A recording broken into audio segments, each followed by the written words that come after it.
अच्छा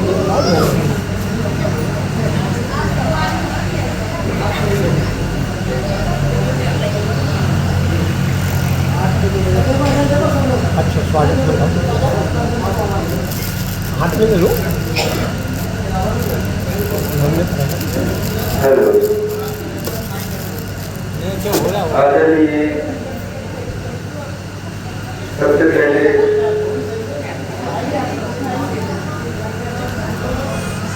भगवान बुद्ध बाबा साहब डॉक्टर बी आर अम्बेडकर के चरणों में श्रद्धा समर्पण करते हुए पूज्य व्यक्ति के चरणों में श्रद्धा समर्पण करते हुए मैं अपना चंद्र लाइनों में एक गीत पेश कर रहा हूँ। तो उसमें जो आप गलती दिखाई दे तो अपना भाई समझकर मुझे क्षमा करें। कृपया मेरे ध्यान से आप गीत को सुने, सभी लोग प्रति कृपा होगी। बैठा था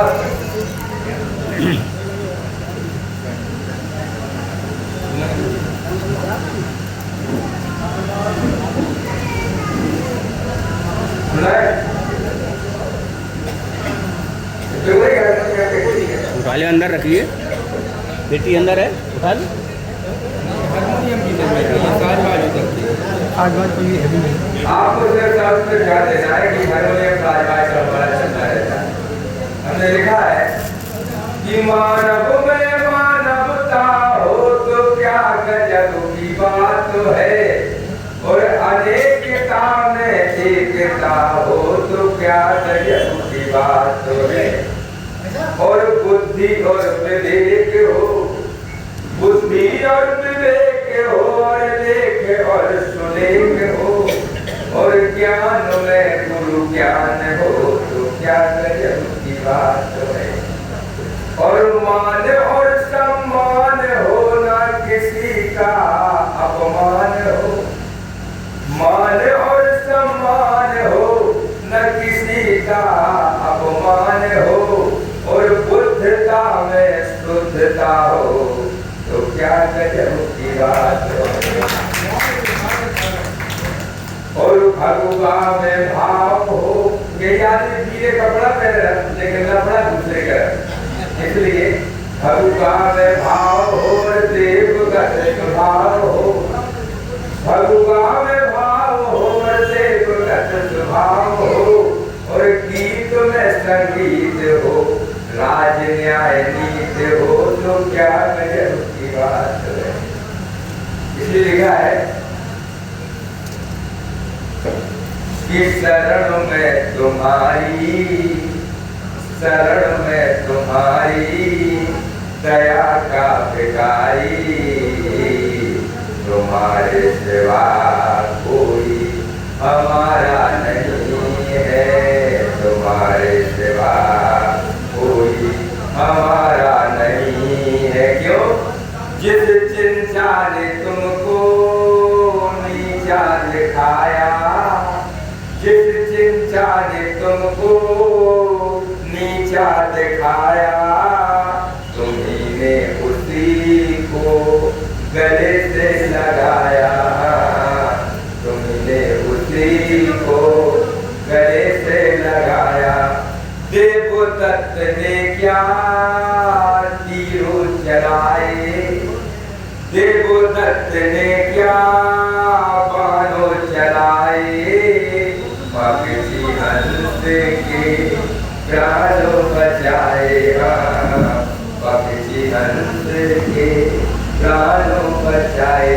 एक कथा आती है उसमें कि बताते हैं कि मारने वाले से बड़ा पालने वाला होता है। तो देवदत्त ने जब बाण चला दिया था तो उसका निर्णय प्रसाद के पास पहुंचा, तो उसने निर्णय ये किया था कि बचाने वाला बड़ा होता है, मारने वाला छोटा होता है। इसलिए कहा था उन्होंने कि देवदत्त ने क्या तीरों चलाए, देवदत्त ने क्या तीरों चलाए, पक्षी हंस के प्राणों बचाए। दूसरी लाइन में लिखा है तुमने उंगली वाले को क्या उंगली वाले को क्या ज्ञान हो सिखाया। ऐसा कोई ज्ञानी नहीं हुआ आज तक इस धरती पे कि जिसने व्यक्ति के पापों को मारा हो। लोगों ने देखा है कि पापी को तो मारा है मगर पाप को नहीं मारा। एक ही व्यक्ति ऐसे हुए भगवान को जिन्होंने व्यक्ति के पापों को खत्म कर दिया और पाप करना ही बुद्धता का काम है। इसलिए उंगली वाले को क्या ज्ञान हो सिखाया। डाकू से तुमने उसे भिक्षु बनाया। डाकू से तुमने उसे भिक्षु बनाया। बुद्ध वृक्ष के नीचे, बुद्ध वृक्ष के नीचे लोगों को, कई लोगों को पता है कि बुद्ध वृक्ष पीपल के वृक्ष को कहते हैं। कई लोगों को आज भी पता नहीं है कि बुद्ध वृक्ष कैसे कहते हैं।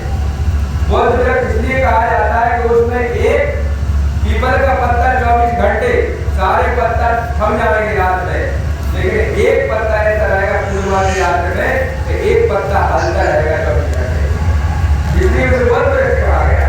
और उसके वृक्ष के अंदर सारे ऑक्सीजन का लेवल बॉडी में सबसे ज्यादा बहुत देता है। इसलिए कहा है कि बुद्ध वृक्ष के नीचे सो जाता जो आई। बुद्ध वृक्ष के नीचे सो जाता जो आई। खाना पानी छोड़ के सो जाता दिखाई। खाना पानी छोड़ के सो जाता दिखाई। क्यों कि भगवान बुद्ध जब समाधि में बैठे थे, ध्यान में बैठे थे, तो सो जाता उन्होंने भगवान बुद्ध से कहा इतना तारो बीड़ा का तार के बीड़ा बहता है। अगर तुम ज्यादा तार तारोगे तो बीड़ा टूट जाएगा। आप अगर तुम ज्यादा तपस्या करोगे तो ये शरीर चला जाएगा। इसलिए उन्होंने कहा था कि बुद्ध वृक्ष के नीचे सो जाता जो आई। आना पाने छोड़ के, आना पाने का मतलब सांस को लेना और छोड़ना, उसको आना पाने। आना पाने छोड़ के सो जाता दिखाई। पट्टाचार की सारी, पट्टाचार की सारी विपदा निभाई। पट्टाचार की सारी विपदा निभाई। तुम्हारे सिवा कोई हमारा नहीं है। ऐसे लिखा है गढ़का ने तुमको, जिस गढ़का ने तुमको पाठ ये पढ़ाया। जिस गढ़का को तुमने, एक गढ़का नाम क्यों है इसलिए गढ़का को तुमने पाठ ये पढ़ाया। जाति भेद वर्ण भेद जड़ से मिटाया। जाति भेद वर्ण भेद जड़ से मिटाया। और हर दुख का कारण, हर दुख का कारण तुमने बताया। हर दुख का कारण तुमने बताया। और मानव जाति का संकट बुद्ध ने मिटाया। मानव जाति का संकट बुद्ध ने मिटाया। जितना संकट है व्यक्ति अपने हाथों से बुलाता है, अपने कर्मों से बुलाता है, अपनी वाणी से बुलाता है। बुद्ध ने तो हर चीज का निवारण किया है। अब आपको बता दिया बुद्ध ने कि ये ज्ञान आ जाता है कड़ी से मत पकड़ो, लेकिन पकड़ना है पकड़ो। इसलिए उन्होंने कहा है कि मानव हर दुख का कारण तुमने बताया। मानव जाति को रास्ता तुमने दिखाया। और निर्मोही अकेला गुरु, निर्मोही अकेला गुरु बेधड़क सहारा। निर्मोही अकेला गुरु बेधड़क सहारा। क्यों? और गुरु से बड़ा कोई हमारा नहीं है। गुरु से बड़ा कोई हमारा नहीं है। तथागत हमारे सबके बनियो सहारे। तुम्हारे सिवा कोई हमारा नहीं है।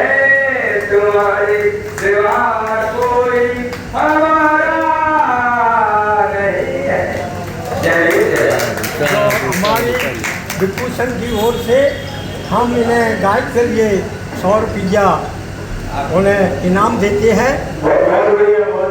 लीजिए भाई अंकल जी, अरे आप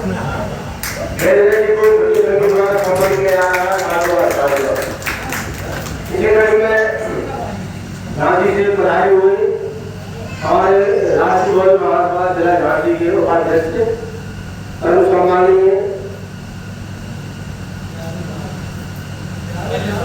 हाँ बिलाड़िया गुजराती आए ये 100 रुपया और बोल दो बाबू जी देगा ये 100 रुपया नारायण जी जो प्रदेश कोषाध्यक्ष आगे उनके इस गीत पर खुश हो गए 100 रुपया दी लड़की को गुरु भगवान उन्होंने काम करा। आइए बहन गुरुवारी।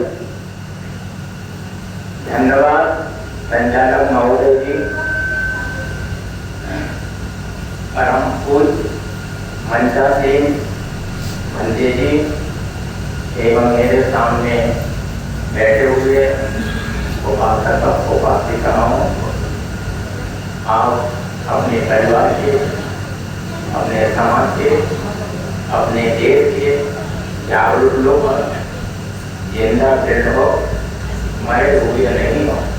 आपने अपने समाज के लिए, देश के लिए पीड़ा है। आप अपने बहुत से काम छोड़ के यहाँ पर उपस्थित हुए हैं। मैं बिहारीलाल रेलवे इंजीनियर से रिटायर्ड हो गया हूँ। लगभग मैं 70 साल का हो चुका हूँ। आप सभी का मैं वंदन, अभिनंदन और स्वागत करता हूँ। आज सिमरावाड़ी में इस बहुत पे आए थे अशोक हम विजय दिवस के शुभ अवसर पर आज हम लोग सब एकत्रित हुए हैं। आज का दिन बड़ा महान है, लेकिन बहुत से वक्ताओं ने बोला भी है, हमारे बंदे जी ने भी बहुत कुछ बोला है कि लोगों में जागृति नहीं है, प्रेरणा नहीं है, जो आने चाहिए वास्तविक में हम लोग नहीं समझ रहे। तो सर्वप्रथम मैं अपने उन माता पिता को चरणों में सुमन अर्पित करता हूँ, उनको कोटि कोटि नमन करता हूँ जिन्होंने मुझे जन्म दिया। मेरे माता पिता को उनके माता पिता ने जन्म दिया, अर्थात मेरे पर सब दादा परदादा नाना परनाना अर्थात सैकड़ों हजारों साल से ये चला रहा है। हम मानव के लिए हमारे लोगों को जन्म दिया है। तो वो हमारे महापुरुष हुए हैं जो इस देश के निर्माण के लिए उन्होंने बड़ा योगदान दिया है, बलिदान दिया है। ऐसे महापुरुषों के हम संतान हैं, हम उनके वंशज हैं। हमें अपने इन महापुरुषों पर बड़ा गर्व और अभिमान है, जिन्होंने सच्चे मानव पर सच्चे मानव का है हमारे पूरे युग को ये रास्ता बताई। तो संपूर्ण संसार में वह समता, समानता, सुख शांति और हमारे अहिंसा, सत्य अहिंसा का संदेश देने वाले, जिसके संदेश को संसार के लगभग 70 देशों ने माना और जिन देशों ने माना वह विकसित देश है। उन देशों ने हमारे देश को जिस गुरु का गौरव दिलाया और इस गुरु का गौरव दिलाने वाले उस परम पूज्य भगवान गौतम बुद्ध के चरणों में श्रद्धा सुमन अर्पित करता हूँ। तथागत बुद्ध के संदेशों पर चलने वाले, इस देश को सोने की चिड़िया का गौरव दिलाने वाले, अखंड भारत का निर्माण करने वाले, अखंड भारत की सभ्यता की संस्कृति, संस्कार, संपत्ति, समृद्धि, सत्ता, शासन की दान और संपूर्ण संसार में सर्वोत्तम सम्मानीय थी। इस अद्भुत, अलौकिक, अनुपम, अद्वितीय, आश्चर्यजनक, अतुलनीय देश को संसार के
बताया गया है कि किसी भी ग्रंथ में, किसी भी, चाहे कोई हमारे पुराण में लिखा हो, चाहे बाइबल में लिखा हो, चाहे हमारे हिंदू संस्कृति के अनेक पुराणों में और महाभारत रामायण में लिखा हो, चाहे कोई भी व्यक्ति, कोई महापुरुष कोई बात कह रहा हो, उसको जानने के पहले आप उसको मानने के पहले आप उसको जाने, उस बात को तरक्की कसौटी पे करें और जो वैज्ञानिक तौर पर वास्तविक रूप में प्रमाणित हो उस बात को माने। यह है प्रथम उन्होंने संदेश दिया, यह उनका प्रथम मंत्र है। दूसरा जो है हमारे पहले वक्ता ने कहा है कि संसार में कोई दुख है और दुख सब बहुत अनेक प्रकार के होते हैं, हर व्यक्ति को कोई ना कोई तरह का दुख है। आज हमारा दुख यही है कि हमारे इस विचारधारा पे लोग अब जुड़ नहीं रहे हैं। इस दुख का कोई ना कोई कारण है और कारण है तो निवारण है, उस कारण पे हमें जाने की जरूरत है। तीसरा संदेश उन्होंने जो बताया है वो तीसरा संदेश ये है कि हमको किसी को उपदेश देने के पहले हमें पूर्व मार्ग पर चलना पड़ेगा। चौथा हम भूल चुके हैं, के साथ ऐसे दो ही संतान है, माता में सब पे हमें चलना पड़ेगा। इसी के साथ मैं अपनी बात को विराम देता हूँ। धन्यवाद। नवोदय। जय भीम, जय भारत। धन्यवाद आपके लिए। आपने बहुत अच्छे अपने विचार रखे। हम सब लोग थोड़ा यहाँ प्रसाद लेके जाए, कैसे ना जाए हो भाइयों, सबके खीरा का प्रसाद लेके जाए। आदवा तो कर देगा, हो जाएंगे सब कुछ, हो जाए सब कुछ। सबको एक खीरा जरूर प्रसाद